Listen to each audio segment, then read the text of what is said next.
What's going on YouTube? This is Guy in the Backseat from Doom Games. Here with a little video. Been running into this problem a lot on Dueling Network lately. It's kind of the most aggravating thing ever for good players whenever they face bad players. So I'm going to go over a couple of cards today that a lot of people need to understand are not the greatest cards ever made. So we'll start with the common factor between all three of these cards. Um, as you can see, we have Thunder King, Black Horn of Heaven, and Steel Storm Roach. Now, I got this particular lesson myself from a player on Dueling Network that I forget his name. I give him a shout out if I could. When I attempted to use this card, Black Horn of Heaven, against his Tengu. Now, what I learned was that you can't. And a lot of players wonder, well, what do you mean you can't use a black horn? It says negates a summon or special summon, so you can just use it, right? No. Um, this is where Konami gets funny with their rules, like to some players. To like tournament level players, though, they understand that these rules are necessary or the game would be crazy. So we'll start with Thunder King. Thunder King is an excellent card. He is probably the most teched card ever, but don't get screwed while you're playing somebody who thinks they know what Thunder King really does. And Thunder King does awesome things, but not near as much as some players think. So, for example, Thunder King states he's a 1900 beater, he's got 800 defense, he's got 4 stars, and he's light, and he's thunder. And neither player can add cards from the deck to their hand except by drawing them. During either player's turn, when your opponent would special summon a monster, you can send this face-up card to the graveyard, negate the special summon, and if you do, you destroy it. Okay, that card has packed into it so many awesome effects, it's annoying. Now, for all the players that don't know, you can't activate Duality if Thunder King is on the field. So I'm over people summoning Thunder King, then activating Duality, then adding a card and saying, why can't I do it? Because Duality adds cards. So Thunder King, no, they have to draw or it doesn't work. So anyway, the last effect of Thunder King states during either player's turn, when your opponent, that's the big word there, opponent, would special summon a monster.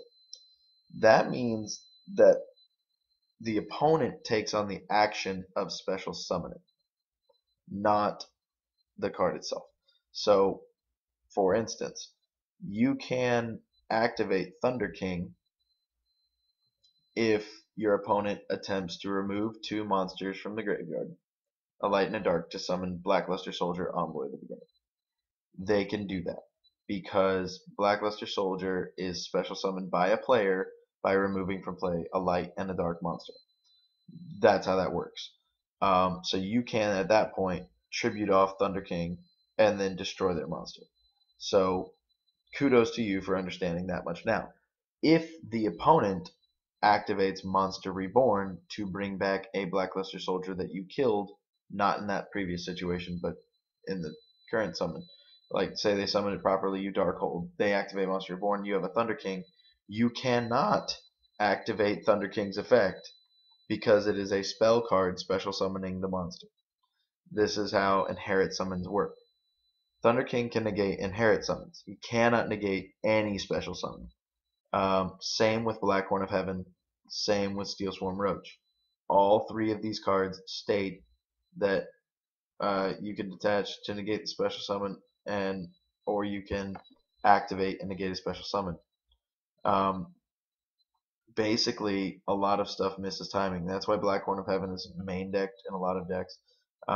Black Horn, like I said, Tengu was summoning the Tengu, not the opponent, so Black Horn can't work.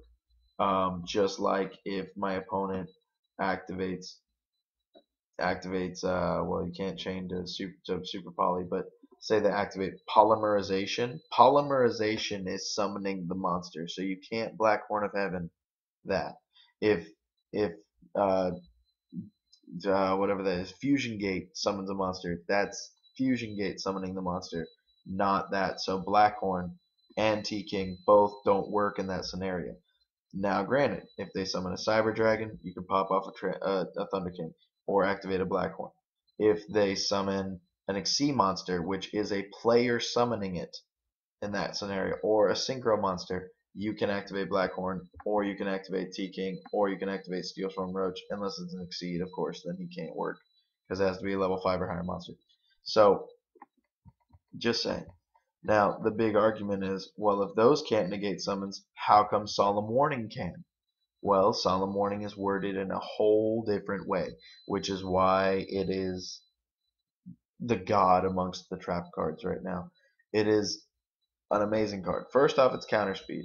Okay, counter speed means nothing doesn't stop it except another counter, which is why people are actually playing 7 tools now. Because 7 tools can negate warning after they pay 2,000 to negate your card. So anyway, Solemn Warning says you pay 2,000 life points to negate the summon of a monster, or, that's the big word here, or the activation of a spell card, trap card, or effect monster's effect. That includes an effect of special summon, or that special summons a monster, there's either 1 or 2 or 5, and then you destroy that card. So basically, you can chain Solemn Warning to the special summoning from the effect of a Monster Reborn, because Monster Reborn is activating to special summon, but Solemn Warning can negate that. And so if you go with that idea there, then you can really understand that basically Solemn Warning can stop any summoning process in any way. It can even negate Starlight Road, which a lot of players don't know, because Starlight Road includes the effect to special summon a Stardust Dragon. So Solemn Warning can stop the Stardust Dragon from summoning, stop the Starlight Road, and continue with your blow up. So lots of cool things with Solemn Warning. What needs to be fully and completely and totally understood, though, about this is inherit summon versus special summon by a card effect. Because, see, you can activate Solemn Warning to stuff like Watt Dragonfly. You can activate Solemn Warning to stuff like just anything that special summons. Anything in the game that can special summon, Solemn Warning can stop it. And it costs 2,000, and that's why. Because, like I tell so many people, if Blackhorn had the same capabilities of Solemn Warning, then everybody would play the cost-free Solemn Warning, wouldn't you? I mean, the point is that the way that they word things, Konami makes things easy or hard to understand. Honestly, you can't really get more basic than how Solemn Warning is worded, but a lot of players don't read the cards. Just like with Thunder King Ryo, a lot of players don't understand that it's an opponent summoning a monster, not an effect summoning a monster. So if it was an effect, if Thunder King said he could stop Monster Reborn, Call the Haunted, freaking anything that was special summoned, then he'd be busted. But he still is a busted card, still like an MVP of the format. He can stop so many decks in their tracks. So don't disregard Thunder King, but understand that if you Monster Reborn, you cannot stop it with a Thunder King, or they can't stop it with a Thunder King. And if you call the Haunted, you can't stop it with a Thunder King. So just letting you know, this is Guy in the Back Seat. Yu-Gi-Oh for Dummies. I don't know which one this is, but this is explaining how summons work and how cards that respond to summons work. So as always, comment, rate, subscribe. Have a nice day.